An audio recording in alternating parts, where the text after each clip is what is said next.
నమస్కారం. ఈరోజు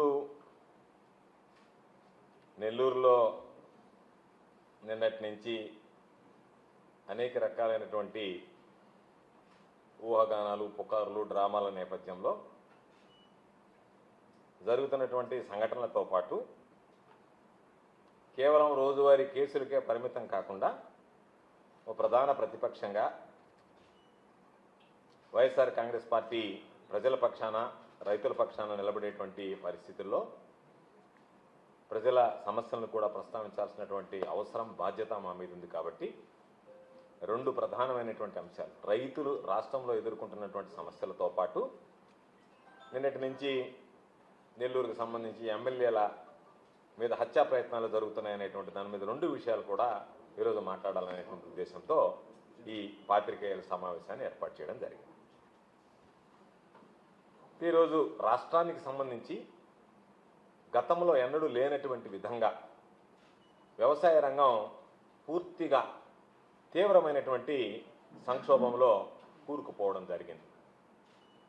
ఒక పక్క పండించినటువంటి పంటలకి గిట్టుబాటు ధర లేక, కనీసం రైతులకి వ్యవసాయం సాగు చేసుకోవడానికి యూరియా లాంటివి అందించలేక, రైతులకు ఇచ్చినటువంటి హామీలు అమలు చేయకుండా రైతులను ఒక పక్క మోసగిస్తూ చంద్రబాబు నాయుడు, కూటమి ప్రభుత్వం అనేక రకాలుగా ఈరోజు రైతుల్ని హింసించేటువంటి పరిస్థితి ఏర్పడింది.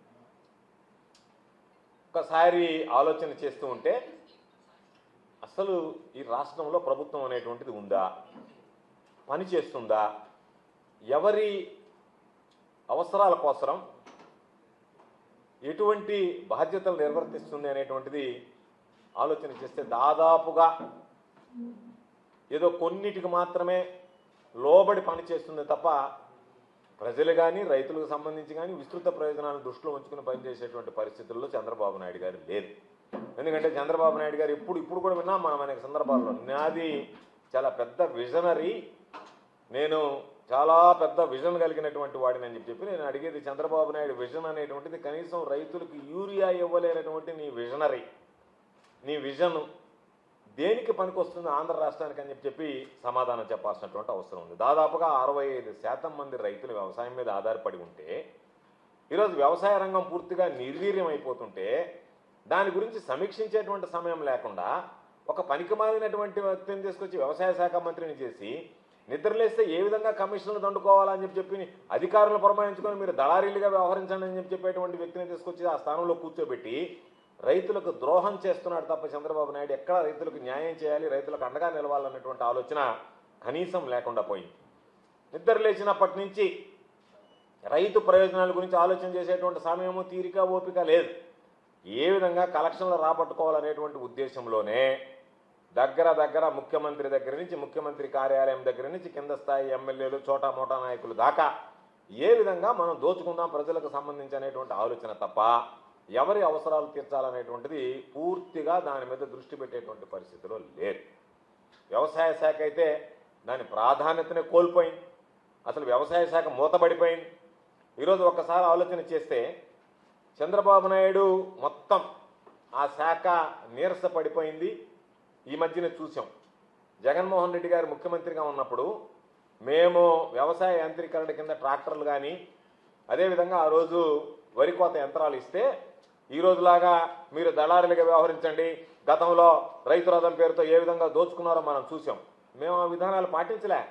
జగన్మోహన్ రెడ్డి గారు పారదర్శకంగా రైతులకు ఏది కావాలనో అది కొనుక్కోండి, మీరు కొనుక్కున్నటువంటి దాని మీద 40% సబ్సిడీ మీ ఖాతాలో జమ చేస్తాం, మాకేం సంబంధం ఉండదు, మీరు ఎంతకైనా కొనుక్కోండి, దాని రేటు ప్రభుత్వం నిర్ణయిస్తుంది, ఆ కంపెనీ రేటు మాది అని చెప్పిన తర్వాత దానిలో 40% రైతుల ఖాతాలో జమ చేసాం తప్ప మేము కొంటాం, మేము కమిషన్ పెట్టుకుంటాం, మా కమిషన్ తీసుకున్న తర్వాత మిగిలినదేదో రైతుల పేరుతో దోచుకుంటాం అనేటువంటి ఆలోచన ఏ రోజు చేయలేదు. అంత పారదర్శకంగా రైతుల పక్కన నిలబడ్డాం, రైతుల పక్షాన్ని నిలబడ్డాం. రైతులకు సంబంధించినటువంటి ఎరువులు కానీ, విత్తనాలు కానీ ఆర్బీకేల ద్వారా సరఫరా చేశాం. రైతుల ముంగిటికే ఈరోజు ఎరువులను కానీ రైతుల అవసరాలను తీర్చాం. రైతులకు చెప్పినటువంటి రైతు భరోసాను అందించాం. చంద్రబాబు నాయుడు గారు లాగా ఒక గ్యారంటీ బాండ్ ఇచ్చి జూన్ నెల నుంచే నేను మొదలు పెడతానని చెప్పి ఆ బాండ్లో బాబు షూరిటీ భవిష్యత్ గ్యారంటీ అని చెప్పి ఈరోజు ఏమాత్రం సిగ్గు లేకుండా సూపర్ హిట్ అని చెప్పని సూపర్ 6 సూపర్ హిట్ అని చెప్పి ఏమాత్రం నిస్సిగ్గుగా ఈరోజు చంద్రబాబు నాయుడు అడ్వర్టైజ్మెంట్ ఇచ్చుకోవడం ప్రకటించుకోవడం చూస్తుంటే రైతులు ప్రజలు నవ్వుకునేటువంటి పరిస్థితి ఏర్పడింది. కాబట్టి ఈరోజు ఒకటే గుర్తుపెట్టుకోవాల్సింది, ఇంత దారుణమైనటువంటి పరిస్థితులు రాష్ట్రంలో ఉంటే ఈ ప్రభుత్వానికి చీమ కుట్టినట్టు కూడా అనిపించకపోవడం దురదృష్టకరం, దౌర్భాగ్యమైనటువంటి విషయం. ఈరోజు పంటలకు సంబంధించినటువంటి దాంట్లో మద్దతు ధర చూస్తే ఏ ఒక్క పంటకే మద్దతు ధర లేదు. మిర్చి రైతులు అల్లాడుతున్నారు, పత్తి రైతులు అల్లాడుతున్నారు, పొగాకు రైతులు అల్లాడుతున్నారు, టమాటా రైతులు అల్లాడుతున్నారు, అదేవిధంగా కోకో రైతులు అల్లాడుతున్నారు, బొప్పాయి రైతులు అల్లాడుతున్నారు, మామిడి రైతులు అల్లాడుతున్నారు. రైతులకు సంబంధించి ఇటు వ్యవసాయానికి సంబంధించినటువంటి పంటలకి గిట్టుబాటు ధర లేదు, ఉద్యానవన శాఖకు సంబంధించినటువంటి పంటలకి గిట్టుబాటు ధర వచ్చేటువంటి పరిస్థితి లేదు. ఈరోజు మరలా నెల్లూరు జిల్లాకు సంబంధించి ఎడగారు వేస్తారు, పంటలు పూర్తయ్యాయి. ఈరోజు దానికి సంబంధించి అధికారులను అడిగితే మాకు ఇంతవరకు ధాన్యం కొనుగోలు కేంద్రాలు ఏర్పాటు చేయమని చెప్పలేదు. ధాన్యం కొనుగోలు చేసేటువంటి పరిస్థితిలో మేము లేము. ఎందుకంటే నెల్లూరు జిల్లాకు సంబంధించి లేట్ ఖరీఫ్ అర్లీ రబీ, దాని మీద ఈరోజు రబీ దానికి సంబంధించినటువంటి దాంట్లో పంట వస్తే ఎడగారు వస్తే ఆ ఎడగారికి సంబంధించి మేము కొనేటువంటి పరిస్థితిలో లేము. ఇంతవరకు మాకు ఎటువంటివి లేవు అంటే 19,770 రూపాయలు అమ్మాల్సినటువంటి ధాన్యం పుట్టే ఈరోజు 15,000 రూపాయలకి రైతుల దగ్గర నుంచి పాపం దళారీల మధ్యలో చేరి వ్యాపారస్తులు దోచుకుపోయేటువంటి పరిస్థితి ఏర్పడింది. ఎవరు పట్టించుకోలేదు. ఇంకా సిగ్గుమాలినటువంటిది ఏంటంటే అసలు తెలుగుదేశం పార్టీ వాళ్ళే తీసుకెళ్లి కలెక్టరేట్లో గ్రీవెన్స్లో రైతులకు మద్దతు ధర ఇప్పించండి, తక్కువ రేటుకి దళారులు దోచుకుపోతున్నారని అడుగుతున్నారంటే ఈ ప్రభుత్వం ఏ విధంగా వ్యవహరిస్తుంది? ఈ ప్రభుత్వంలో ఉండేటువంటి రైతు సంఘం నాయకుల పేరుత ఆకుపచ్చ కండవాలు వేసుకొని వాటికి సంబంధించినటువంటి దాంట్లో ఆ ముసుగులో మీరు రైతులకు ఎంత ద్రోహం అన్యాయం చేస్తున్నారు అనేటువంటిది ప్రత్యేకంగా చెప్పాల్సినటువంటి పని లేదు. ఈ రోజు వస్తే ఉల్లి పంట వచ్చింది, ఉల్లి ధరకు వస్తే దేశవ్యాప్తంగా ఒక రకమైనటువంటి ధరలుంటే మన రాష్ట్రానికి వచ్చినప్పటికీ కేజీ 4 రూపాయల నుంచి 5 రూపాయలకు పడిపోయింది. కొనేటువంటి పరిస్థితి లేదు. పాపం ఉల్లి రైతులు కంటికి కడివిడి ఏడుస్తున్నారు. ఈ ప్రభుత్వం ఆదుకోవాలనేటువంటి ఆలోచన లేదు. చంద్రబాబు నాయుడు గారు ఎంతసేపటికి ఉపన్యాసాలు ఇవ్వడం, నేను బ్రహ్మాండంగా చేశాను, ఇది రైతు పక్షపాత ప్రభుత్వం అని చెప్పడం, సెట్టింగ్లు వేయడం, ఆ సెట్టింగ్ల ముందు కూర్చోవడం, ఏదో ఒకటి ఇస్తానని చెప్పడం, దాని మీద ఈరోజు అర్హులైనటువంటి వాళ్ళందరికీ కూడా ఇవ్వకుండా పూర్తి స్థాయిలో వాళ్ళకి మొండి చేయి చూపించి అన్నదాత సుఖీభవ అని చెప్పని ఆ పేరు మాత్రం పెట్టుకున్నాడు. కొంతమందికి ఇచ్చాడు, కొంతమందికి ఇవ్వలేదు. దానిలో రకరకాలుగా నువ్వు ప్రకటించినటువంటి జాబితాలో ఉన్నటువంటి వాళ్ళ ఖాతాలో జమ కాలేదు. వాటిల గురించి పట్టించుకునేటువంటి పరిస్థితులు లేరు. ఈరోజు పాపం ఉల్లి రైతులైతే కర్నూలు జిల్లాలో లబో దిబోమని కొట్టుకునేటువంటి పరిస్థితి. చంద్రబాబు నాయుడు కళ్ళకి ఇవేమీ కనిపించేటువంటి స్థితిలో లేరు. కనీసం కలెక్టర్లకు ఆదేశాలు ఇస్తాడా? వ్యవసాయ శాఖ అధికారులు ఉన్నారా? లేకపోతే వాళ్ళు ఏదన్నా ఎక్కడన్నా వ్యవసాయ శాఖ పరంగా ఇబ్బందులు వస్తే అతివృష్టి కావచ్చు, అనావృష్టి కావచ్చు, పంటల బీమా కావచ్చు, లేదా రైతులకు సంబంధించినటువంటి గిట్టుబాటు ధర కావచ్చు, ఎక్కడ ఏ విషయంలో కూడా పట్టించుకునేటువంటి పరిస్థితి కనిపించడం లేదు. మరలా పాపం రైతు ఈరోజు అప్పుల పాలి, పెట్టుబడి సహాయం లేక రైతు పాపం మళ్ళా మైక్రో ఫైనాన్స్ పోయి అధిక ధరలు వడ్డీలకు తెచ్చుకుని ఆ వడ్డీలు కట్టలేక రైతు వ్యవసాయం కుప్పకూలిపోయేటువంటి పరిస్థితి ఏర్పడింది. కాబట్టి ఈరోజు ఎంతసేపటికి చంద్రబాబు నాయుడు పని ఏంటంటే భూములు సంతర్పణ చేద్దాం, కమిషన్ వస్తుంది, రాజధానిలో బిల్డింగ్లు కడదాం, దాంట్లో మొబిలైజేషన్ అడ్వాన్స్ ఇద్దాం, దాన్ని ఏ విధంగా కొట్టేద్దాం, ఇది చాలదు కాబట్టి మరలా కొత్త రాగం అందుకొని బనకచెర్ల, పోలవరం దానికి సంబంధించినటువంటి దాంట్లో ఏదన్నా కాంట్రాక్ట్ వస్తే ఆ కాంట్రాక్టుల్లో 10% మొబిలైజేషన్ అడ్వాన్స్ ఇచ్చి కొనుక్కేద్దాం అనేటువంటి ఆలోచన తప్ప రాష్ట్ర ప్రయోజనాలు, రైతుల ప్రయోజనాలని పూర్తిగా విస్మరించాడు. నిద్ర లేస్తే పిఆర్ పనులు చేసుకోవడం, ఆ పనుల్లో ఉండడం తప్ప ఎక్కడ కూడా నేను పబ్లిక్ రిలేషన్స్ మెయింటైన్ చేసేటువంటి వాడిని తప్ప పబ్లిక్ కన్సర్న్ నాకు లేదనేటువంటి విధంగా ఈరోజు చంద్రబాబు నాయుడు ప్రభుత్వం పనిచేస్తుంది. అదేవిధంగా వ్యవసాయం చూస్తే గతంలోనే సొద్దుదండగా అన్నాడు. ఈరోజు వ్యవసాయం వద్దు, మీరు రైతులపై ఏడన్నా గోదాట్లో దూకండి, నాకు పట్టదు రైతులకు సంబంధించినటువంటి విషయాల్లో అన్నట్టుగా ఈరోజు చంద్రబాబు నాయుడు ప్రవర్తించడం అనేటువంటిది సరైనటువంటి పద్ధతి కాదు. జగన్మోహన్ రెడ్డి గారు ఉన్నప్పుడు వ్యవస్థలు సమర్థవంతంగా పనిచేశాయి. వాటన్నిటిని ఒక్కొక్కటి నిర్వీర్యం చేస్తూ వచ్చి ఈరోజు రైతులకు పాపం నష్టపోతే పంట బీమా ద్వారా కూడా, ఆ రోజు ఉచిత పంటల బీమా అంటే రైతు ధైర్యంగా నష్టపోయినటువంటి అవగాహన లేనటువంటి రైతు బీమా కట్టుకోకపోయినా ప్రభుత్వమే ఆ బీమా భరించి ప్రీమియం రైతులకి పంటల బీమా అందించినటువంటి నేపథ్యం. వాటన్నిటినీ పక్కన పెట్టి అవి ఏవి కూడా పట్టించుకోకుండా ఈరోజు కేవలం మొక్కుబడిగా నేనేదో రైతులకు చేశానని చెప్పి ఉపన్యాసాలు ఇవ్వడం తప్ప రైతులను ఆదుకునేటువంటి పరిస్థితి లేదు. మాట్లాడితే ఏమంటున్నా అంటే బస్సు ఎక్కితే మహిళలు లక్షాధికారులు అయిపోతారనేటువంటి మూర్ఖమైనటువంటి ముఖ్యమంత్రి ఎవడన్నా ఉన్నాడంటే ఈ దేశంలో అది చంద్రబాబు నాయుడు ఒక్కటే అని చెప్పాల్సినటువంటి పరిస్థితి. అంటే ఒక స్కీమ్ ఇచ్చి అన్నీ ఎతగొట్టి ఆ స్కీమ్ని ఏదో 1.5 సంవత్సరం తర్వాత ఇచ్చి దానివల్ల మహిళలు లక్షాధికారులు అయిపోతారని అంటే బస్సు ఛార్జీలు మిగిలినందువల్లనే నువ్వు చెప్పినటువంటి దాని వల్లనే ఈరోజు దాన్ని 1.5 సంవత్సరం నానబెట్టి ఈరోజు దాన్ని అమలు చేస్తా, దానికి సంబంధించినటువంటి దాంట్లో లక్షాధికారులు అయిపోతారని చెప్పి సిగ్గుమాలినటువంటి స్టేట్మెంట్ ఇవ్వడం సరైనటువంటి పద్ధతి కాదు. కాబట్టి ఇప్పటికైనా చంద్రబాబు నాయుడు మేలుకొని రైతులకు గిట్టుబాటు ధర కల్పించడంలో అయితే ఏమి, రైతులకు సంబంధించి నష్టపోతున్నటువంటి విధానాన్ని మనసులో పెట్టుకొని యూరియా అందించడానికి ఏది కూడా ఒక్క విషయం రైతులకు అండగా నిలిచాడు చంద్రబాబు అంటే రైతుకు సంబంధించినటువంటి చంద్రబాబు మాట్లాడడం, దాన్ని ఆ అనుకూల మీడియాలో ఉన్నది లేనిది అన్నీ కలిపి ఏదో రకరకాలైనటువంటి ప్రచారాలు చేసుకుని చంద్రబాబు నాయుడు రైతు పక్షపాత నువ్వు రాయించుకోవడం తప్ప ఈ రాష్ట్రంలో ఒక్క రైతు కూడా చంద్రబాబు నాయుడు రైతులకు సంబంధించిదిగా మమ్మల్ని ఆదుకున్నాడు అనేటువంటివి ఏమీ లేకుండా మరలా ఈరోజు రైతులందరూ కూడా జగన్మోహన్ రెడ్డి గారి పరిపాలనలో సుభిక్షంగా ఉన్నాం. చంద్రబాబు నాయుడు ఏ రోజు వచ్చినా సరే రైతులకు అరిష్టము, వ్యవసాయం అనేటువంటిది పనికి రాకుండా పోతుంది, వ్యవసాయం నిర్వీర్యమైపోతుంది అనేటువంటి ఈరోజు ఆలోచన మరలా తిరిగి ప్రజల్లో కలిగించడం జరిగింది. కాబట్టి ఇప్పటికైనా నీ ప్రభుత్వం ఉన్న రోజులైనా ఈరోజు ప్రజలకు సంబంధించి రైతులకు సంబంధించి ఉన్నటువంటి ఏదైతే నువ్వు వాగ్దానాలు చేసావో, రైతులు ఏదైతే సమస్యల్లో కొట్టమిట్టాడుతున్నారో వాటికి సంబంధించి దృష్టి పెట్టి కేంద్రీకరించి రైతుల పక్షాన నిలబడి రైతులకు న్యాయం చేయాలి, రైతులకు అండగా నిలవాలని చెప్పి వైఎస్ఆర్ కాంగ్రెస్ పార్టీ పక్షాన్ని మేము డిమాండ్ చేస్తున్నాం. ఉంది రైతులకు సంబంధించి ఉందా?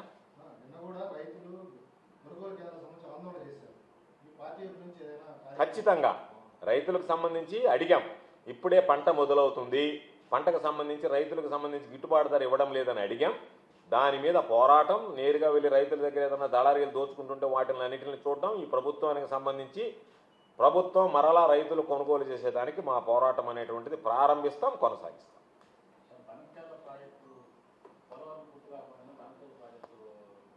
కమిషన్లే కేవలం ఏమి లేదు పాపం చంద్రబాబు నాయుడు ఆరాటమంతా అమరావతి మీద లేదు, బనకచెర్ల మీద, రైతుల మీద ఎవ్వరి మీద లేదు. ముందు ఆ ప్రాజెక్ట్ రావాలా, దానికి టెండర్లు పిలవాలా, 10% మొబిలైజేషన్ అడ్వాన్స్ ఇవ్వాలా, 10% తీసేసుకుంటే తర్వాత ఎవడు సాగు ఒకటి వస్తాడు, అంతే తప్ప ఇంకా ఆలోచన లేదు.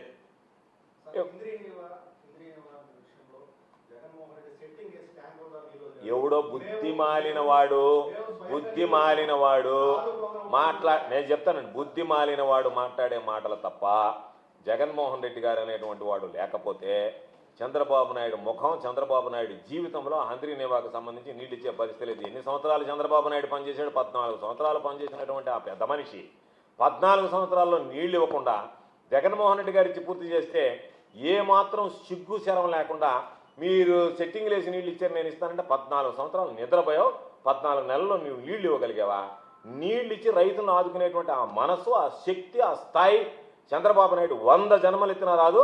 కాకపోతే కొంత అనుకూల మీడియా ఉంది కాబట్టి దాని ద్వారా మాట్లాడుకోవడం తప్ప చంద్రబాబు నాయుడు హంద్రీనేవా విషయంలో ఈరోజు నీళ్లు రావడానికి కారణం గర్వంగా చెప్పగలం మా నాయకుడు జగన్మోహన్ రెడ్డి గారు తీసుకున్నటువంటి నిర్ణయం తప్ప చంద్రబాబు నాయుడు లాంటి రైతు ద్రోహి ఎన్ని జన్మలు ఎత్తినా సరే రైతుల గురించి పట్టించుకోలేడు. ఇటువంటి కార్యక్రమాలు చంద్రబాబు నాయుడు జీవితంలో నెరవేర్చలేడు. వాస్తవానికి చెప్పాలి అంటే పోలవరం జాప్యం కావడానికి, పోలవరం జాతీయ హోదా నుంచి తప్పించి తన స్వార్థ ప్రయోజనాల కోసం చంద్రబాబు నాయుడు తీసుకున్నటువంటి నిర్ణయాల వల్లనే పోలవరం అనేటువంటి ప్రాజెక్ట్ ఆగిపోయింది, ఆలస్యమైంది. దానివల్ల ఈరోజు అన్ని రకాలైనటువంటి ఇబ్బందులు, నువ్వు చేసినటువంటి అవినీతి, ఈరోజు ఆ డయాఫ్రమ్ వాళ్ళ దగ్గర నుంచి ఏదైతే చంద్రబాబు నాయుడు పాపాలు ఉన్నాయో అది రైతుల పాలిట శాపాలుగా పరిణమించాయి. ప్రతి విషయంలో చంద్రబాబు నాయుడు అనేటువంటి వాడు ఈ రాష్ట్ర రైతాంగానికి అడ్డంకి, వ్యవసాయానికి ఎక్కడా కూడా పనికిరానటువంటి మనస్తత్వం తప్ప కొన్ని అనుకూలమైనటువంటి పత్రికలు జగన్మోహన్ రెడ్డి గారికి హంద్రీనేవా నీళ్లు తీసుకెళ్లేటువంటి పేరు రాకుండా దుష్ప్రచారం చేయడానికి మాత్రమే దాన్ని ఉపయోగించడం జరిగింది. నెక్స్ట్ నిన్నటి నుంచి సరే ఈ మధ్య నెల్లూరు జిల్లాకు సంబంధించి ఎమ్మెల్యేల మీద వరుస హత్యా ప్రయత్నాలు అని చెప్పి జరగటం లేదు, కానీ కేసులు మాత్రం నమోదవుతున్నాయి. ఒకటి పాపం కావలి ఎమ్మెల్యే మీద మాజీ ఎమ్మెల్యే హత్యా ప్రయత్నం అని ఒకటి కోవూరు ఎమ్మెల్యే గారి మీద నక్సల్స్ హత్యా ప్రయత్నం అని ఒకటి, నిన్న రూరల్ ఎమ్మెల్యే కోటమిరెడ్డి శ్రీధర్రెడ్డి గారి మీద. అంటే ఈ కేసులో ఎవరు నిరికించాలో హత్యా ప్రయత్నం అనేటువంటిది నాకు అంతుపట్టడం లేదు. ఎందుకంటే ప్రతి హత్యా ప్రయత్నంలో ఎవరినో ఒకరిని ఇరికించడం అనేటువంటిది జిల్లా ఎస్పీకి అలవాటు అయిపోయింది. కాబట్టి దీనిలో ఎవరెవరిని ఇరికిస్తారనేటువంటిది చూడాలి. ఎందుకంటే దాని మీద కూడా నేను వివరంగా ఇస్తాను. నిన్నటి నుంచి సరే ఇది ప్రారంభమైంది, వీడియోలు రావడం రకరకాలైనటువంటి. సరే ఆ వీడియోల గురించి జిల్లా ప్రజలు, రాష్ట్ర ప్రజలు ఏమి వ్యాఖ్యానిస్తున్నారు అనేటువంటి దాని కింద కామెంట్స్ పోయి చూస్తే అర్థమైపోతుంది ఒకసారి. అయితే నేను ఒకే విషయం చెప్పదలుచుకున్నాను. ఒక ఒకవేళ నిజంగా ఎవరి మీద హత్యా ప్రయత్నం జరిగితే దాన్ని అందరం ఖండిస్తాం, బాధపడతాం. దాన్ని ఎవరు కూడా ఇది హత్యా ప్రయత్నాన్ని మేము దానికి అనుకూలంగా మాట్లాడేటువంటి పరిస్థితులు ఉండవు. అయితే ఈరోజు జగన్మోహన్ రెడ్డి గారిని గురించి మాట్లాడాడు శ్రీధర్ రెడ్డి ప్రెస్ మీట్. దానికి సమాధానం చెప్పాల్సినటువంటి అవసరం ఉంది. జరిగినటువంటి కథనం మీద కూడా మాట్లాడాల్సినటువంటి బాధ్యత మా మీద. ఈ జిల్లాలోనే కాదు, ఈ రాష్ట్రంలో ఎవరి దగ్గరికైనా వెళ్ళి అడుగుదాం. శ్రీధర్ రెడ్డితో సహా చెప్పినటువంటి మాట ఏంటంటే, జగన్మోహన్ రెడ్డి అనేటువంటి వ్యక్తి లేకపోతే నేను జీవితంలో శాసనసభ్యుడిని కాలేను. ఈరోజు శ్రీధర్ రెడ్డి 3 సార్లు శాసనసభ్యుడయ్యాడంటే జగన్మోహన్ రెడ్డి గారు ఎవరు చెప్పినా, ఎంత వద్దన్నా, లేదు శ్రీధర్ రెడ్డికి నేను టికెట్ ఇవ్వాల్సిందేనని చెప్పి ఆయన మొండిగా తీసుకున్నటువంటి నిర్ణయం శ్రీధర్ రెడ్డి రాజకీయ భవిష్యత్తుని ఈరోజు మార్చేసింది. శ్రీధర్ రెడ్డి అనేటువంటి వ్యక్తి శాసనసభ్యుడయ్యాడు. కనీసం దాని గురించి ఒక్కసారి ఆలోచన చేస్తే జగన్మోహన్ రెడ్డి గారిని గురించి మాట్లాడడానికి అసలు నోరు అనేటువంటిది రాకూడదు, రాదు కూడా. వీటన్నిటినీ పక్కన పెట్టి మరి ఆయన ఈరోజు ఉన్నటువంటి పార్టీ కోసం మాట్లాడాడు. మాకేం ఇబ్బంది లేదు, ఆయన మాట్లాడుకున్నంత మాత్రాన్ని ఆయన చెప్పిన. కాకపోతే దాని మీద సంబంధించినటువంటి దాంట్లో నాకు నవ్వు వచ్చింది ఏంటంటే, తల్లిపాలు దాగి రొమ్ము గుద్దేటువంటి విధంగా తయారైనటువంటి ఈ నాటకాల రాయుడు అందరూ రకరకాలైనటువంటి నాటకాలు, డ్రామాలు వేస్తా దానికి సంబంధించినటువంటి దాంట్లో అప్పుడప్పుడు చూస్తాం, ఒరే నాయన అసలు ఈ రాష్ట్రంలో ఇంత ఉత్తమ శాసనసభ్యులు ఉన్నారా? ఏమంటారు? ఎవరు జోలికి పోకూడదు, నేను రౌడీజానికి వ్యతిరేకం, కక్ష సాధింపులకు వ్యతిరేకం అని. ఉన్న వాళ్ళని లేని వాళ్ళని తీసుకెళ్ళి కేసుల్లో పెట్టి వాళ్ళని ఎదురులేస్తే వాళ్ళు ఎక్కడుండారు, ఏ విధంగా ఉండరు, ఏమి తింటున్నారు, ఏడమనుకుంటున్నారు, వాళ్ళని ఏ రకంగా ఇబ్బందులు పెట్టాలా, ఎవరిని ఏ కేసులు ఇరికించాలని ఆలోచన చేసేటువంటి మీరు క్షణం తీరిక లేకుండా గడిపేటువంటి రూరల్ ఎమ్మెల్యే ఈరోజు మాకు అటువంటి ఆలోచనే లేదు అని చెప్పి పత్రికల ముందు, మీడియా ముందు చెప్పేటువంటి పరిస్థితి ఏర్పడింది. కాబట్టి ఈరోజు మీరు పైకి రకరకాలైనటువంటి నీతులు మాట్లాడుతున్నారు, విమర్శలు చేస్తున్నారు, రాజకీయాల్లో ఉచ్చ నీచాలు మరిచి మాట్లాడుతున్నారు. నేను అనుకుంటున్నా రాజకీయాల్లో ఉచ్చ నీచాలు మరిచేటువంటి వాడికి కూడా కనుక చంద్రబాబు నాయుడు ర్యాంకింగ్ ఇస్తే జిల్లాలో నెంబర్ 1 ర్యాంకింగ్ కోటమిరెడ్డి శ్రీధర్ రెడ్డికి వస్తుంది. రూరల్ ఎమ్మెల్యే ఏమి లేదు, నీతి నియమాలు ఏం అవసరం లేదు. అడ్డగోలుగా మాట్లాడడం, అడ్డగోలు వ్యవహారాలు నడపడం, వీటికి సంబంధించి ఎవరోనంటే ఈరోజు నేను అడుగుతున్నా, నెల్లూరులో రౌడీ షీటర్లకు సంబంధించినటువంటి గ్యాంగులను ఏర్పాటు చేసినటువంటి వ్యక్తి నువ్వు కాదా? తెలుగుదేశం ప్రభుత్వం వచ్చిన తర్వాత, కూటమి పాలన వచ్చిన తర్వాత కదా నెల్లూరులో ఈ కల్చర్ రావడం? ఇన్ని హత్యలు ఎప్పుడన్నా నెల్లూరులో జరిగాయా? గత ప్రభుత్వంలో ఏదైనా హత్యలు జరిగాయా? ఈరోజు నిద్ర లేస్తే పత్రిక తీయాలంటేనే భయం వేస్తుంది, ఎక్కడ ఎవరిని చంపేశారో తెలియటం లేదు. ఏ రోజైనా పేపర్ తెరిస్తే రక్తసిక్తం తప్ప ఏ రోజైనా సరే ఇటువంటి పరిస్థితులు మనం ఈ జిల్లాలో చూసామా? ఈరోజు నేను అడుగుతున్నాం, మీకు ఉద్దేశం ఏంటి? పెరోల్ విషయం, ఆ శ్రీకాంత్ అనేటువంటి రౌడీ షీటర్కి సంబంధించినటువంటి పెరోల్ విషయం అడ్డంగా బుక్ అయ్యారు. దాని నుంచి రావడానికి ఒక డైవర్షను. మీ పార్టీలు మీరు పడండి, మాకు ఇబ్బందిలే. మీరు రకరకాలైనటువంటి డ్రామాలు వేస్తున్నారు, రకరకాలైనటువంటి నాటకాలు ఆడుతున్నారు. మేము ఎందుకు మాట్లాడుతున్నామంటే, మాకు సంబంధం లేకుండా వైఎస్ఆర్ కాంగ్రెస్ పార్టీ వాళ్ళు ఏదో మర్డర్ చేస్తానన్నారు, నేను దానికి సిద్ధంగా ఉన్నాను, దీనికి సిద్ధంగా ఉన్నానంటే, నీ అంతటి మీరు డ్రామాలు ఆడుకుంటా, మీ అంతటి మీరు అన్నీ చేసుకుంటా, ఆ గ్యాంగుల మధ్య గొడవలు పెట్టి గుత్తాధిపత్యం కోసం మీరు ప్రోకలాడతా ఈరోజు నెల్లూరులో ఆ కల్చర్ తీసుకొచ్చినటువంటి వ్యక్తులు ఎవరు? ఈరోజు నేను అడుగుతున్నా, పెరోల్ మీ ప్రభుత్వంలో వచ్చింది పెరోల్, దానికి సంబంధం చెప్పండి, సమాధానం చెప్పండి. ఎవరిచ్చారు పెరోల్? మీ హోంమంత్రి సంతకం పెట్టిందా లేదా? ఎవరు చెప్తే మీ హోంమంత్రి సంతకం పెట్టింది? మీరే చెప్తున్నారు నేను లెటర్ ఇచ్చాను, ఆ లెటర్ని రిజెక్ట్ చేశాను. నువ్వు లెటర్ ఇస్తే ఆ లెటర్ రిజెక్ట్ అయితే ఈ ప్రభుత్వంలో ఈ హోంమంత్రి ఆ పెరోల్ ఏమి తీసుకుని సంతకం పెట్టింది? ఎవరి వల్ల సంతకం పెట్టింది? ఎవరి ప్రాబలంతో సంతకం పెట్టింది? ఎవరు ప్రలోభ పెడితే సంతకం పెట్టింది? దానికి సమాధానం లేదు. ఆమె ఏదేదో మాట్లాడుతుంది రకరకాలుగా. సంతకం పెట్టింది మీరు, పెరోల్ ఇచ్చింది మీరు, ప్రజలకు సమాధానం చెప్పాల్సింది మీరు. దానికి సంబంధించి అడ్డంగా బుక్ అయ్యి అడ్డంగా దొరికి దాని నుంచి తప్పించుకోవడానికి రకరకాలైనటువంటి మాటలు మాట్లాడతా, దాని మీద మరలా ఈరోజు కొత్త డ్రామా తీసుకొచ్చి ఆ కొత్త డ్రామాలో సంబంధం లేనటువంటి వ్యక్తులు, సంబంధం లేనటువంటి పార్టీలు జగన్మోహన్ రెడ్డి గారిని దూషిస్తా వైఎస్ఆర్ కాంగ్రెస్ పార్టీ పాత్ర ఉందని మాట్లాడడం అనేటువంటిది ఎంత సిగ్గుచేటనేటువంటి విషయం ఒకసారి ఆలోచన చేయండి. ఈరోజు మేము మాట్లాడుతున్నాం, బాబు ఒకసారి ఆన్ చేయి, ఆ వీడియోలో ఉన్నటువంటి వాళ్ళు ఒకసారి చూపిస్తాం మీకు, ఆ ఫోటోలన్నీ చూడండి. వాళ్ళందరూ కోటమిరెడ్డి శిష్యులా కాదా? మీతో అంటగాగినటువంటి వ్యక్తులా కాదా? ఒకసారి చూపించండి ఆ ఫోటోలు. వాళ్ళ పేర్లు వినీత్, జగదీష్, మహేష్ అని చెప్పి వచ్చాయి. వాళ్ళందరూ ఫోటోలు చూపించండి. వాళ్ళు ఎవరు?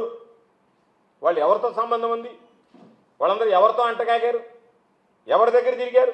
ఇవన్నీ సాక్ష్యాలు కదా, వాళ్ళంతా మీతో తిరిగినటువంటి వ్యక్తులు కదా. ఈరోజు మీరేదో మా మీద హత్యా ప్రయత్నం జరిగిందని మీరు మాట్లాడుతున్నారో ఆ వ్యక్తులందరూ ఎవరితో తిరిగారు, ఎవరితో అంటగాగారు, ఎవరి ఆదేశాల మీద వాళ్ళు రౌడీలుగా విచ్చలవిడిగా చెలరేగిపోయారు ఈ రాష్ట్రంలో, ఈ జిల్లాలో.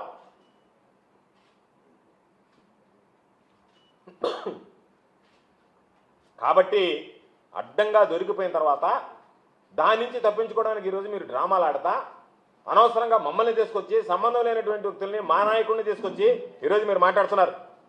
మేము చెప్పాం, మీరు ఇటువంటి డ్రామాలు నాటకాలు గతంలో ఆడితే జగన్మోహన్ రెడ్డి గారు ఉపేక్షించలేదే, మీ రాజకీయాలకు అడ్డుకట్ట వేశాడే.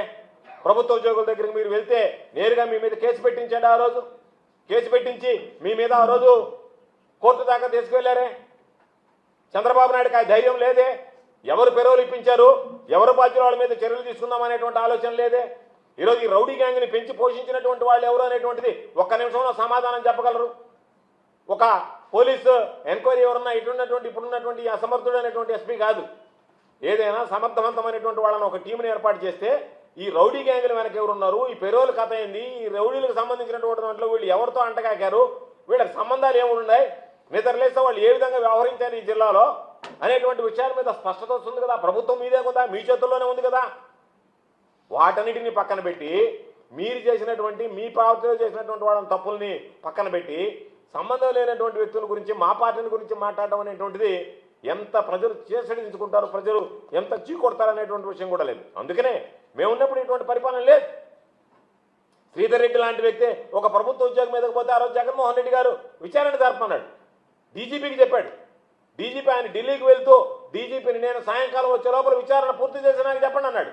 విచారణ పూర్తి చేసి ప్రభుత్వ ఉద్యోగం మీద శ్రీధర్ రెడ్డిపై దాడి చేసింది వాస్తవం అని చెప్పిన తర్వాత వెంటనే కేసు బుక్ చేసి అరెస్ట్ చేయండి అన్నాడు. కేసు బుక్ చేసి ఆ రోజు ఎస్పీకి ఇచ్చారు, అరెస్ట్ చేశారు. ఆ రోజు అటువంటి పరిస్థితులు జరిగాయి. తర్వాత మీరు బాధపడ్డారు, ఏమని నన్నే అరెస్ట్ చేశాడు కాబట్టి జగన్మోహన్ రెడ్డి గారు ఈ పార్టీ నుంచి నేను వదిలి వెళ్ళిపోతానని చెప్పి. దానికి జగన్మోహన్ రెడ్డి గారు ఆ రోజు భయపడలేదే, బాధపడలేదే. చట్టం ముందు అందరూ సమానమేనని వ్యవహరించాడు తప్ప ఈరోజు చంద్రబాబు నాయుడు లాగా నా పార్టీలో ఉంటే ఒక ఎత్తు, నా పార్టీలో లేకపోతే మరొక ఎత్తు అని చెప్పి ఏ రోజున వ్యవహరించాడా? అటువంటి పరిస్థితి లేదే. అటువంటి జగన్మోహన్ రెడ్డి గారి గురించి మీరు మాట్లాడేటువంటి హక్కు అర్హత మీకు ఎక్కడుంది అని చెప్పి నేను అడుగుతున్నాను. వీటికి సమాధానం చెప్పాల్సినటువంటి అవసరం మీకు లేదా అని చెప్పి నేను అడుగుతున్నాను. ఎన్ని దారుణాలు జరుగుతున్నాయి ఈరోజు నెల్లూరులో, ఏ విధంగా ఉంది అసలు ఎమ్మెల్యేల ఇన్వాల్వ్మెంట్ అనేటువంటిది ఎంత అసహ్యంగా ఉంది. ఈరోజు చూస్తే ప్రతి దాంట్లో మీరు ఇన్వాల్వ్ అయ్యేది, ఎక్కడ లేనటువంటి అక్రమాలకు పాల్పడేది, దొంగ కేసులు పెట్టేది, ఆ దొంగ కేసులో వైఎస్ఆర్ కాంగ్రెస్ పార్టీ వాళ్ళని ఇరికించేది. ఇదే కదా మీ పని. తప్పులు చేసేది మీరు, పాపం శిక్షమో వైఎస్ఆర్ కాంగ్రెస్ పార్టీకి సంబంధించినటువంటి నాయకులను ఈరోజు ఇరికించి వాళ్ళ మీద వరుసగా సంబంధం లేనటువంటి వ్యక్తులు, లేనటువంటి వాళ్ళందరి మీద ఎవరైతే మీకు కక్షలు, బొబ్బల శ్రీనివాస్ యాదవ్ వెళ్ళిపోవాలా, ప్రభాకర్ వెళ్ళిపోవాలి, ఎన్నిసార్లు జైలుకి పోయి వస్తున్నా మరలా వాళ్ళ మీద కేసులు పెట్టి మరలా మీడియా ముందు మాత్రం కక్ష సాధింపులకు నేను వ్యతిరేకం, దయచేసి ఎవరు కక్ష సాధింపులకు పాల్పడవద్దు అని చెప్పి చంద్రబాబు నాయుడు చెప్పినట్టుగా నువ్వు చెప్తున్నావు నెల్లూరు. కాబట్టి ఈరోజు మీరు ప్రభుత్వ సిబ్బందిని కొడుతున్నారు, ప్రజల్ని అనేక రకాలుగా వేధిస్తున్నారు, కబ్జాలు చేస్తున్నారు, దౌర్జన్యాలు చేస్తున్నారు, ఇబ్బంది పెడుతున్నారు. ఇవన్నీ చూసి కూడా కనీసం చంద్రబాబు నాయుడు లాంటి వ్యక్తి చర్యలు తీసుకోవడానికి వెనకాడుతున్నాడు, భయపడుతున్నాడు. అందువల్లనే ఈరోజు పరిపాలనలో పెచ్చిమీరిపోయి ప్రజల పాపం ఈరోజు అసలు శాంతి భద్రతలు అనేటువంటి ఉన్నాయా అనేటువంటి పరిస్థితులు ఉన్నాయి. కాబట్టి ప్రజలే ఇటువంటి ఆకులందరినీ వేరేస్తాడనేటువంటి విషయాన్ని గుర్తుంచుకోండి. పోలీసు వైఫల్యం చెందింది, ఈరోజు ప్రజల బాధ్యత తీసుకునేటువంటి పరిస్థితి ఏర్పడింది. ఈరోజు ప్రజల్లో చర్చ ప్రారంభమైంది. ఎన్నడూ లేనటువంటి ప్రశాంతంగా ఉండేటువంటి ఈ జిల్లాలో ఇటువంటి పరిస్థితులు తలెత్తున్నాయి. ఇటువంటి పరిస్థితులను మనం కానీ ఉపేక్షిస్తే రాబోయేటువంటి రోజుల్లో మన మాన ప్రాణాలకు కూడా రక్షణ లేకుండా పోయేటువంటి పరిస్థితి ఏర్పడుతుందని చెప్పి ప్రజల్లో చర్చ ఏర్పడింది. ప్రజలు ఇటువంటి ఆకులన్నింటిని కూడా ఏరివేసేటువంటి పరిస్థితి ఏర్పడింది. కాబట్టి నేను మరలా చెప్పేది, ఎస్పీ అనేటువంటి వాడు అసమర్థుడు, సూపరింటెండెంట్ ఆఫ్ పోలీస్ కాదు, స్పాయిల్డ్ పోలీస్ వ్యవస్థను సర్వనాశనం చేశాడు. నెల్లూరు జిల్లాలో ఎంతో మంది ఉద్దండులు, జస్పాల్ సింగ్ దగ్గర నుంచి శ్రీనివాసరెడ్డి గారి దగ్గర నుంచి మొన్నటి సెంథిల్ కుమార్ దాకా ప్రతిపక్షం ఉన్నా అధికార పక్షం ఉన్నా ఎస్పీ అంటే ఈ విధంగా ఉండాలనుకుంటే ఈరోజు ఎస్పీ అసలు ఒక విధంగా చెప్పాలంటే హోంగార్డ్కి ఎక్కువ, కానిస్టేబుల్కి తక్కువ. అటువంటి వ్యక్తిని తీసుకొచ్చి ఎస్పీగా వేస్తే అసలు అతను పనికి రావడంలా, చేయలేకపోతున్నాడు. లా అండ్ ఆర్డర్ అనేటువంటి పూర్తిగా అదుపుంది. అటువంటి పరిస్థితుల్లో ఈరోజు మరలా వీళ్ళు మాట్లాడుతున్నారు, వాళ్ళు మాట్లాడుతున్నారు, ఆ పరిస్థితులు ఏర్పడ్డాయి. కాబట్టి నేను మీకు ఒకవేళ నిజంగా చిత్తశుద్ధి ఉంటే నీకుంటుందని నేను అనుకోను. నేను డిమాండ్ చేస్తున్నా పెరోల్ విషయం కానీ ఈ మర్డర్ విషయం కానీ సిబిఐకి అప్పచెప్పండి. మీ ప్రభుత్వం చేయలేదు, మీకు చేత కాదు, మీ వల్ల కాదు. కాబట్టి చంద్రబాబు నాయుడుకి వాస్తవాలు తెలియాలి అంటే అసలు నెల్లూరు జిల్లాలో ఏమి జరుగుతుందనేటువంటిది వాస్తవిక అంచనా ఉండే చంద్రబాబు నాయుడు దాగుడు మూతలాడుతున్నాడా, నిజంగా నిజాలు తెలియలేదా? నిజాలు తెలియకపోతే ఈ పోలీసు వాళ్ళు తెలియదు నీకు, ఈ పోలీసులు నీకు వాస్తవాలు చెప్పరు. నువ్వు సిబిఐ లాంటి ఒక కేంద్ర దర్యాప్తు సంస్థను తీసుకొస్తే పారదర్శకంగా చేస్తే ఎన్నో వాస్తవాలు వెలుగు చూస్తాయి, ప్రజలకు కూడా అర్థమవుతుంది. అంతే తప్ప నోరుంది కదా అని మీ ఇష్ట ప్రకారం జగన్మోహన్ రెడ్డి గారు, వైఎస్ఆర్ కాంగ్రెస్ పార్టీ, నీతో పాటు తిరిగినటువంటి వ్యక్తులు వాళ్ళు ఏదో ముందు కొట్టి మాట్లాడితే ఆ వీడియోలు తీసుకొచ్చి వైఎస్ఆర్ కాంగ్రెస్ పార్టీకి జగన్మోహన్ రెడ్డి గారికి అంటగట్టి జగన్మోహన్ రెడ్డి గారి మీద వ్యక్తిగతంగా దూషిస్తే చంద్రబాబు నాయుడు గారి దగ్గర నాకు మార్కులు వస్తాయనేటువంటి దుర్మార్గమైనటువంటి ఆలోచన చేసి మా మీద మాట్లాడటం సరైనటువంటి పద్ధతి కాదు. శ్రీధర్ రెడ్డి, నీ పద్ధతి మార్చుకో. దీని మీద వాస్తవాలు బయటపడాలంటే నువ్వే సిబిఐ విచారణకు సిద్ధపడు. వేసి నువ్వు వెళ్ళి ఒకవేళ కనుక చంద్రబాబు నాయుడు ఒప్పుకోకపోయినా నువ్వు కోర్టులో కేసు వేసి నా మీద హత్యా ప్రయత్నం జరిగింది, ఈ ప్రభుత్వం సరిగ్గా చేయడం లేదు, నువ్వే మాట్లాడావు, ఎస్పీ డౌన్ అనిపించావు, ఎస్పీని సస్పెండ్ చేయాలనిపించావు మీ వాళ్ళ చేత. అందుకనే ఈ ఎస్పీ మీద మీకు లేదు, మాకు నమ్మకం లేదు, ఎవరికి ప్రజలకి నమ్మకం లేదు. కాబట్టి సిబిఐ లాంటి ఒక కేంద్ర ప్రభుత్వ సంస్థ చేత దర్యాప్తు చేయిస్తే వాస్తవాలు వెలుగు చూస్తాయి. ఒకవేళ ఇది నీ డ్రామాలు కాకుండా నిజంగానే నీ మీద హత్యా ప్రయత్నం జరిగితే అటువంటి వాటికి అడ్డుకట్టు వేసేటువంటి పరిస్థితి కూడా ఏర్పడుతుంది. అంతే తప్ప నువ్వు మా మీద మాట్లాడడం అనేటువంటిది మంచి పద్ధతి కాదు. దాన్ని నువ్వు సరిచేసుకొని ఏదైనా సరే మీకు సంబంధించినటువంటి దాంట్లో మీ వాళ్ళు ఏముండయో, మీ లావాదేవీలు ఏముండయో, మీతో తిరిగినటువంటి వాళ్ళు ఏ విధంగా ఉన్నారో అందరికన్నా ఎక్కువగా మీకు తెలుసు తప్ప మాకు తెలియదు వాళ్ళ గురించి. వాళ్ళని ఎప్పుడు మేము చూసినటువంటి పరిస్థితులు కూడా లేవు. కాబట్టి మీతో తిరిగినటువంటి వాళ్ళు, మీతో ప్రచారం చేసినటువంటి వాళ్ళు, మీకు ఓట్లు ఇవ్వనటువంటి వాళ్ళు, మీతో ఉన్నటువంటి వాళ్ళు, వాళ్ళకి సంబంధించినటువంటి దాంట్లో ఏదన్నా ఉంటే మీ మధ్య జరిగినటువంటి ఆధిపత్య పోరులో ఏదన్నా జరిగిందేమో తప్ప ఎవ్వడికి వైఎస్ఆర్ కాంగ్రెస్ పార్టీకి సంబంధం లేదు. కాబట్టి దయచేసి మమ్మల్ని మా నాయకుల జోలికి రాకుండా మీరు ఒకసారి అంతర్మథనం చేసుకుని ఎవడుందనేటువంటిది ఆత్మ పరిశీలన చేసుకుని దాని మీద చర్యలు తీసుకుని మీరు క్షేమంగా ఉండాలని కోరుకుంటున్నాను తప్ప దాన్ని కూడా అడ్వాంటేజ్గా తీసుకుని చంద్రబాబు నాయుడు చెప్తుంటాడు సంక్షోభంలో అవకాశాలు ఎదుర్కోవాలని చెప్పి అట్లా పెరోల్ సంక్షోభంలో ఇటువంటి అవకాశాలు ఎదుర్కొనేటువంటి పరిస్థితి దయచేసి చేయకండి అని చెప్పి మీకు హితో చెప్తున్నాను. నువ్వు ఒక్క నిమిషం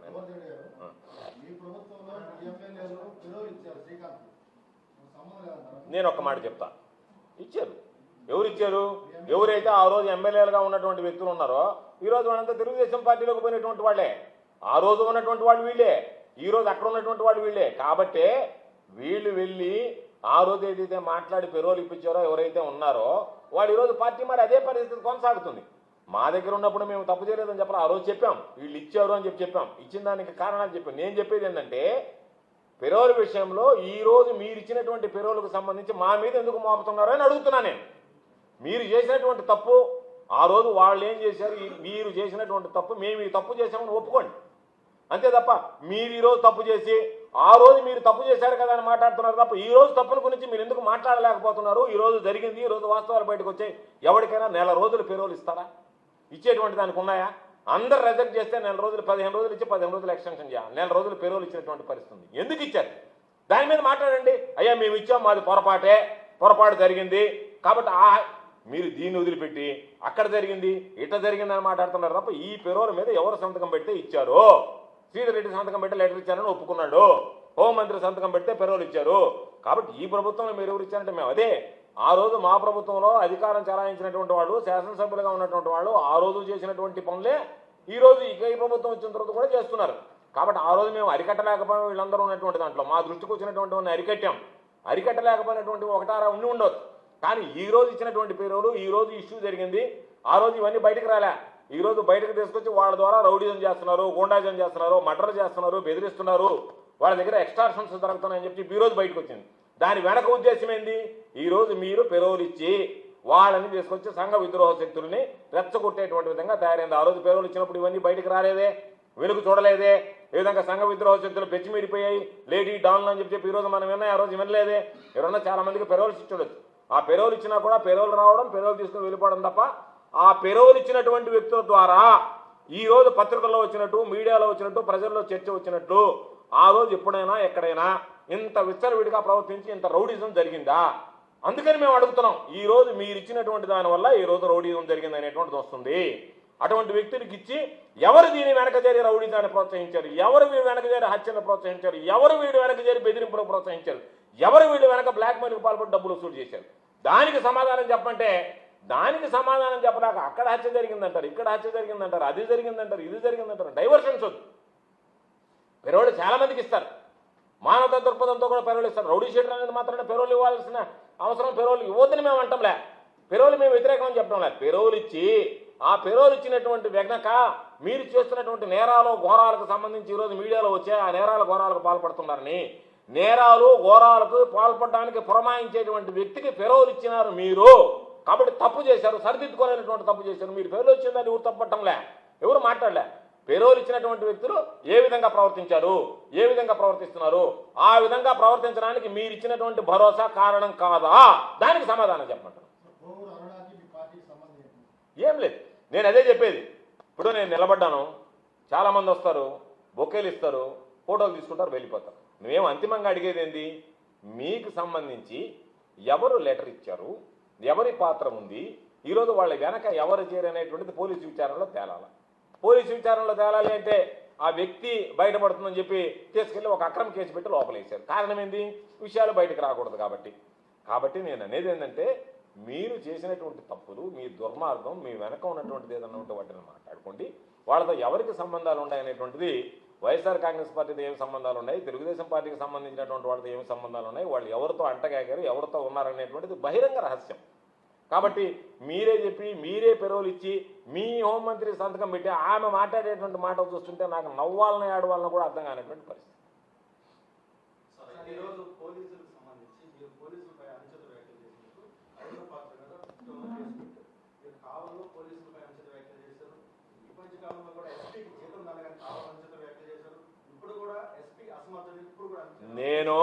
నేను చెప్పినటువంటివి అనుచిత వ్యాఖ్యలు కాదు, నా దృష్టిలో వాస్తవాలు. నేను ఏమి చెప్పాను, పోలీసులందరినీ తిట్టలే, నాకు ఎస్కార్ట్ తీసుకురాలేదనో, నాకు రక్షణగా లేరనో వాటిని నేను మాట్లాడలే. మీరు చేసినటువంటి తప్పు ఏదైతే ఉందో ఎత్తి చూపించా. ఇదిగో పాత డేటుతో మీరు తప్పు అంటే, ఒక పోలీసు వ్యవస్థలో ఉండేటువంటి వాడు పోలీసు దొంగ పనులు చేస్తే అటువంటి వాడు ఆ బట్టలు వేసుకునేదానికి అర్హుడా అని అడిగా. నేను ఈరోజు కూడా దానికి కట్టుబడి ఉన్నా. నేను మొన్న కూడా చెప్పా, నేను అయ్యన్న పాత్రలాగా బూతులు మాట్లాడలే, అయ్యన్న పాత్రలాగా దిగజారి నేను పోలీసు వ్యవస్థని నాకు ఎస్కార్ట్ లేదనో, నాకు పోలీసు లేదనో, నాకు రక్షణ లేదనో మాట్లాడలే. ఎక్కడన్నా ఒకటో అరా పోలీసు తప్పు చేస్తే ఆ తప్పు చేసినటువంటి పోలీసుని ఆ రోజు మాట్లాడా, ఈ రోజు మాట్లాడతా, రేపు మాట్లాడతా. ఎవడన్నా తప్పు చేస్తే ఈ సమాజంలో పోలీసు అనేటువంటి వాడికి ఏం పెద్ద కొమ్ములు ఇచ్చి ఉండవు, వాళ్ళకి వాళ్ళు తప్పు చేసినటువంటి వాళ్ళని మాట్లాడాం. కానీ పోలీసు వ్యవస్థ మీద నమ్మకం, గౌరవం ఉంది కాబట్టి అకారణంగా ఒక వ్యక్తిని పాపం అయ్యన్న పాత్రుడు మాట్లాడడం ఆ ఎస్ఎన్సీని నిజంగా నాకు బాధేసి పోలీసు అధికారుల సంఘం స్పందిస్తుందేమో అని అనుకున్నాం. పోలీసు అధికారుల సంఘం స్పందించకపోయేటప్పటికి మాకేమనిపించిందంటే, పోలీసు అధికారుల సంఘం ఈ రాష్ట్రంలో ప్రతిపక్షం మాట్లాడితే మాత్రం స్పందిస్తుంది, అధికార పక్షం మాట్లాడితే స్పందించదు. మేము ఏదైనా బూతులు మాట్లాడామా, అటువంటి భావజాలం వాడామా? మేమేమన్నాం, తప్పు చేసినటువంటి పోలీసులు అన్నాం. ఆ తప్పు కూడా ఏంది, ఎత్తి చూపించాం. ఇదిగో మీరు చేసినటువంటి తప్పు. కోవూరు సబ్ రిజిస్ట్రార్ ఆఫీస్కి వెళ్ళి కొత్త డేట్తో స్టాంప్ పేపర్లు కొని పాత స్టాంప్ పేపర్లు వేస్తే ఆ పోలీసు అధికారి పోలీసుగా ఉండడానికి ఈ సమాజంలో అర్హుడా కాదా అనేటువంటిది నువ్వు నేనే కాదు, ప్రజలు నిర్ధారించాలి. ఒక పోలీసు బాధ్యతను సమర్థంగా నిర్వహించాల్సినటువంటి వ్యక్తి దొంగ పనులు, తప్పుడు పనులు చేస్తే దాని మీద నేరుగా సాక్ష్యాధారాలతో సహా తీసుకెళ్ళి ఎస్పీకి ఇస్తే ఆ ఎస్పీ ఏమి చర్యలు తీసుకోలేదంటే ఆ ఎస్పీకి జీతం దండగ తప్పేముంది? దేనికి ఎస్పీ అనేటువంటి వాడు ఈ జిల్లాలో శాంతి భద్రతలను కాపాడలేకపోతే నీకు ప్రభుత్వం ఇచ్చేటువంటి జీతభత్యాల దండగైపోవా? నీ విధులు నువ్వు నిర్వహించలేకపోతే నువ్వు దేనికి పనిచేస్తున్నట్టు? కాబట్టి నేను ఈరోజు కూడా దానికి కట్టుబడి ఉన్నాను.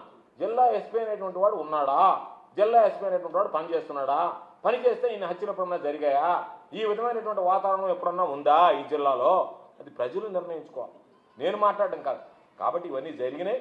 తప్పు చేసినటువంటి వాళ్ళల్లో పోలీసులు తప్పు చేస్తే వాళ్ళని ఈరోజు విమర్శిస్తాం, రేపు విమర్శిస్తాం. ఈ సమాజంలో అందరూ సమానమే తప్ప పోలీసులం కాబట్టి మేము అతీతులని కాదు. పోలీసు అనేటువంటి వ్యక్తి తప్పు చేయకూడదు. కానీ అకారణంగా పాప పోలీసులను బూతులు తిట్టడం, బూతు పంచాంగం, ఒక రాజ్యాంగ వ్యవస్థలో ఉండేటువంటి వాడు ఏమన్నా తప్పు ఉందా? ఎస్కార్ట్ రావడం లేట్ అయితే ఒక ఎస్ఎన్సీ అయినా అంతంతలా మాటలు మాట్లాడతాను. మా జీవితంలో ఎప్పుడన్నా పోలీసులను మాట్లాడామా? మంత్రులుగా పనిచేసాం, జిల్లా పరిషత్ చైర్మన్గా పనిచేసాం, శాసనసభ్యులుగా పనిచేసాం, జగన్మోహన్ రెడ్డి గారు ముఖ్యమంత్రిగా పనిచేశాడు. ఎప్పుడన్నా అటువంటి బూతు పదాలు మా నోటుకుండా వచ్చాయా? కాబట్టి మీరు కూడా దానికి దీనికి వ్యత్యాసం గమనించకుండా ప్రశ్నించడం కూడా మానుకోండి, నేర్చుకోండి.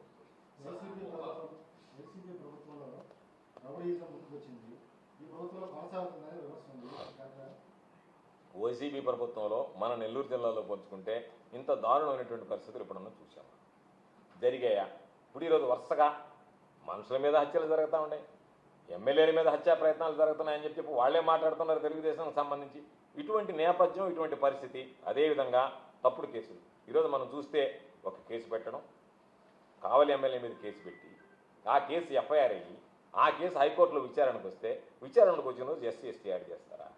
ఎప్పుడన్నా ఇటువంటి నేపథ్యం చూసామా? తప్పుడు కేసులు, అక్రమ కేసులు పెట్టేటువంటి పరిస్థితి. సరే, నా మీద 8 పీటీ వారెంట్లు వేశారు, ఎప్పుడో అయిపోయినటువంటి కేసులు, ఈ ప్రభుత్వం విచారణ చేసినటువంటి కేసులు, ఈ ప్రభుత్వం విచారణ చేసి ఛార్జ్షీట్ చేసినటువంటి, ఆ తర్వాత సంవత్సరం తర్వాత మళ్ళీ రీఓపెన్ చేసి కేవలం నన్ను ముద్దాయిగా చూపించడానికి చేసినటువంటి, ఎప్పుడు చూడలే.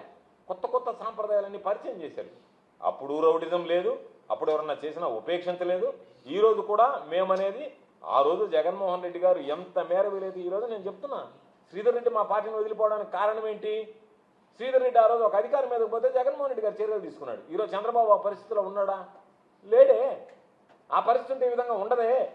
వాళ్ళ మీద చర్యలు తీసుకుంటే వాళ్ళు ఏమైనా అలిగెళ్తారేమో అనేటువంటి భయం నీకు తగులుకునింది కాబట్టి నువ్వు వ్యవహరించలేకపోతున్నావు. మేము ఆ రోజు ఆ విధంగా ఆలోచన చేయలేము. మా నాయకుడు జగన్మోహన్ రెడ్డి గారు ఎవరు తప్పు చేసినా తప్పే కాబట్టి శిక్షించాల్సిందే, కఠినంగా వ్యవహరించాల్సిందే అన్నట్టుగా వ్యవహరించాడు.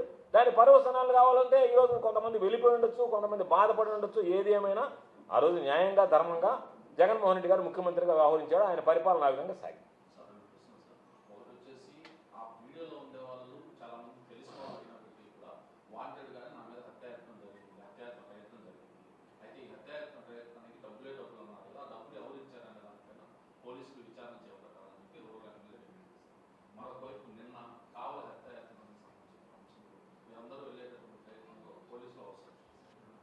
నేను చెప్పేది, ఇప్పుడు ఆయనతో తిరిగినటువంటి వాళ్ళు, ఆయన మనస్తత్వం ఎరిగినటువంటి వాళ్ళు, ఈయనేందో వాళ్ళకి తెలుసు, వాళ్ళేందో ఈయనకి తెలుసు, మాకు తెలియదు. వాళ్ళ ఇద్దరి మధ్య ఏమి లావాదేవీలు ఉండవు, సంబంధాలు ఉన్నాయి. ఇప్పుడు ఆ వీడియోలో చూసినటువంటి వ్యక్తులు ఎట్లా అంటాడు, నా మీద హత్యా ప్రయత్నం చేశారు, డబ్బులు ఇవ్వరు, డబ్బులు ఎవరు ఇస్తారు అంటే ఎస్పీ వేయాలా? ఈ ఎస్పీ పనికిరావడం నువ్వు అన్నావు, అందుకనే సిబిఐకి ఏమన్నావు. సిబిఐ విచారణ ఇస్తే 1 గంట లోపల తేలిపోద్ది కేసు. పెద్ద కేసు ఏం కాదు, అది వీడియో ఉంది, వాళ్ళని తీసుకొస్తారు, తీసుకొచ్చి మాట్లాడితే తేలిపోద్ది. రేపు చంద్రబాబు నాయుడుకి దమ్ముంటే ఈ విషయంలో సిబిఐ ఎంక్వైరీ చేస్తే దీని వెనక ఎవరు ఉండరు, ఏమి డ్రామాలు ఉన్నాయి, ఎవరు నాటకాలు రాయడం అన్నీ కూడా బయటకు వచ్చే అవకాశం ఉంది. కాబట్టి దాన్ని మేము ప్రభుత్వం అధికారంలో లేదు కాబట్టి మీ ప్రభుత్వం కేంద్రంలో చక్రం తిప్పుతున్నారు, రాష్ట్రంలో చక్రం తిప్పుతున్నారు, మీరు ఇవ్వండి, ఒకసారి అవకాశం వస్తుంది, సిబిఐ విచారణ జరిగిపోద్ది. ఒకటి. రెండోది, మేము చెలో కావలికి పిలిపి ఇవ్వలే. మేము చెప్పింది ఏంది, ఆ కుటుంబానికి సంబంధించి మా రీజనల్ కోఆర్డినేటర్ నాగేశ్వరరావు గారు వస్తే మేము మామూలుగా వెళ్ళి, మొన్నటిదాకా ఈ ఎస్సీ ఎస్టీ కేసు లేదు, లేటెస్ట్గా మళ్ళీ ఎస్సీ ఎస్టీ కేసు పెట్టారు కాబట్టి ఆ కుటుంబ సభ్యులు కానీ, నాయకులు కానీ, కార్యకర్తలు కానీ ఆందోళనలో ఉంటారు కాబట్టి బెయిల్ రావడం కాస్త ఆలస్యం కావచ్చు కాబట్టి వెళ్ళి మాట్లాడదామని అనుకున్నాం. ఈ ఎమ్మెల్యే ఏం చెప్పాడు, మిసం కూడా తిప్పాడు, ఆయన తోడదట్టాడు, రాండి కూడా చూసుకుందాం అన్నాడు. మరి నాయన మేము కావాలకు వస్తున్నామని అంటే మేము ఆయన మీద తొడగొట్టడానికి పోలే. ఇట్లాంటి తొడగొట్టే వాళ్ళని చాలామందిని చూసాం. మేము చాలా సంవత్సరాలు రాజకీయాల్లో ఉన్నాం, వీళ్ళు రాజకీయాల్లో లేని రోజుల్లో రాజకీయాల్లో ఉన్నాం, చూసాం. మేము ఆడుకొస్తాం అనుకుంటాం, నువ్వు రావాలి కానీ పోలీసులు వచ్చేది మమ్మల్ని మీరు పోయేదానికి లేదని చెప్పి అది అడిగాం. ఇదేంద్రా నాయన, ఆయన తొడతట్టి పిలుస్తుండే, సరేనైనా ఆడదాకా వస్తాం మేమేందోనంటే మరి మీరు వచ్చారు ఏంది అని చెప్పి అడిగాం. మేము అడిగేది అదే, పోలీసులు వచ్చారు ఏంది, ఆయన కదా రావాల్సింది, ఆయన మనుషులు కదా రావాల్సింది, మేము వెళ్ళాలని అనుకున్నాం కదా. మేము వెళ్ళాలనుకున్నప్పుడు మేము వెళితే మేము పోగలిగితే పోతాం, లేదు పోలేకపోతే వెనక్కి వస్తాం. మాకు పోలీసులు అవసరంలే, మాకు అవసరంలే, మేము అడగడంలే. చేతనైతే కావాలికి పోతాం, పోలేకపోతే వెనక్కి వస్తాం. మాకు పోలీసులు పడలే. మాకు ఆ ధైర్యం ఉంది, మాకు ఆ కేడర్ ఉంది, మాకు ఆ కెపాసిటీ ఉంది, మాకు ఆ క్యాలిబర్ ఉంది.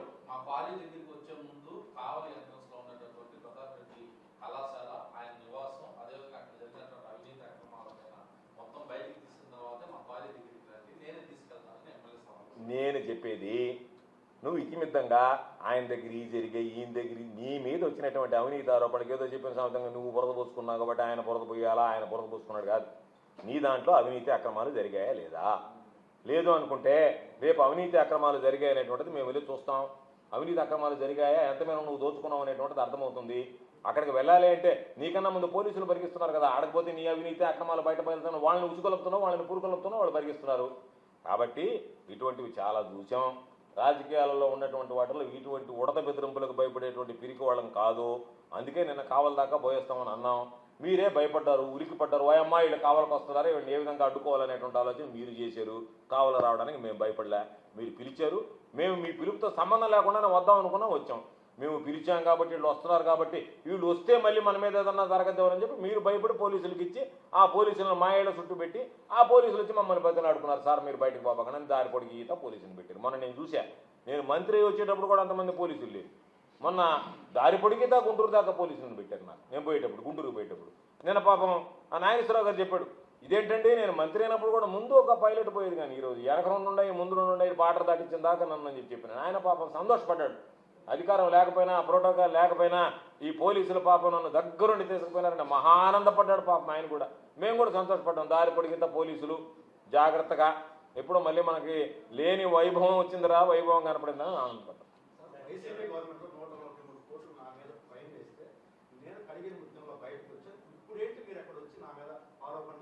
అయ్యా ఆయన కడిగిన ముత్యంలాగా వచ్చాడా, ఆయన మామూలుగా బురద ముత్యమా, అవన్నీ ఆయన చెప్పబడలే. ఆయన 143 కోట్లు ఆయన మీద ఎంత పెనాల్టీ పడిందో అనవసరం. ఆ 143 కోట్లు ఎందుకు పడింది, ఆయన ఏ విధంగా కడిగాడు, ఆ ముత్యాన్ని ఏ విధంగా కడిగితే బయటకు వచ్చినాడు, ఇవన్నీ మేము చూడాలి కదా. అందుకని చెప్పి మామూలుగా ఆయన ఏదో పెద్ద ఎంత నీతిమంతుడు అనేటువంటిది మాకు తెలుసు. అందుకని మేము పోయి చూసి, అయ్యా నువ్వు నీతిమంతుడు ఒక సర్టిఫికేట్ మేము ఇవ్వాల్సినటువంటి అవసరం లేదు. ఆయన చెప్పాడు మీ సర్టిఫికేట్ మాకు అవసరం లేదన్నాడు. మేము పోయి ఆయన దగ్గుమాటి వెంకటకృష్ణారెడ్డి నీతిమంతుడు అని మేము సర్టిఫికేట్ ఇవ్వడానికి పోవడంలే. ఆడ ప్రజలకు సంబంధించి నువ్వు కట్టాల్సినటువంటిది ఎంత గుమ్ముకున్నావు అనేటువంటిది చూడడానికి పోయాం. ఆ చిలక్కొట్టడు వాహన వేతనం అంటే బయటకు వస్తుందని చెప్పి పోయేటప్పుడు దానికి నువ్వు భయపడుతున్నావు. కాబట్టి నువ్వు నీతివంతుడివి నిజాయితీవంతుడివి ఒకసారి చేసుకొచ్చి మాకు చూపించు, పని అయిపోద్ది కదా. వాడెవరో డ్రోన్ ఎగరేస్తే నీ భాగవతం అంతా బయటపడుతుందని చెప్పి అక్రమ కేసులు పెట్టినటువంటి వాడివి నువ్వు ఎంత నీతివంతుడో నిజాయితీవంతుడో నీ పనుల్లో నీ మాటల్లో నీ ఫ్రస్ట్రేషన్లో అర్థమైపోవటంలే. ఉంది కదా, పోదాం మీడియాని మీరు అందరూ రండి, నెల్లూరు నుంచి కూడా మీడియా పోదాం, చూద్దాం ఇక్కడేం తప్పు లేదు అని. ఒకవేళ నిజంగా నువ్వు కానీ అవినీతికి పాల్పడకపోతే మేము వాడు చెప్తాం నువ్వు అవినీతికి పాల్పడలేదు, మా వల్ల పొరపాటు జరిగిందని చెప్పి చెప్పడానికి మాకేం బేషించాలి, ఒప్పుకుంటాం. దాన్ని పోదాం, ఒకరోజు పెట్టండి పోదాం. మీరేనా అడగండి, అయ్యా మీరు వచ్చి ఒకసారి చూస్తారు, దానికి సంబంధించినటువంటి క్లారిటీ ఇవ్వమంటే సరే.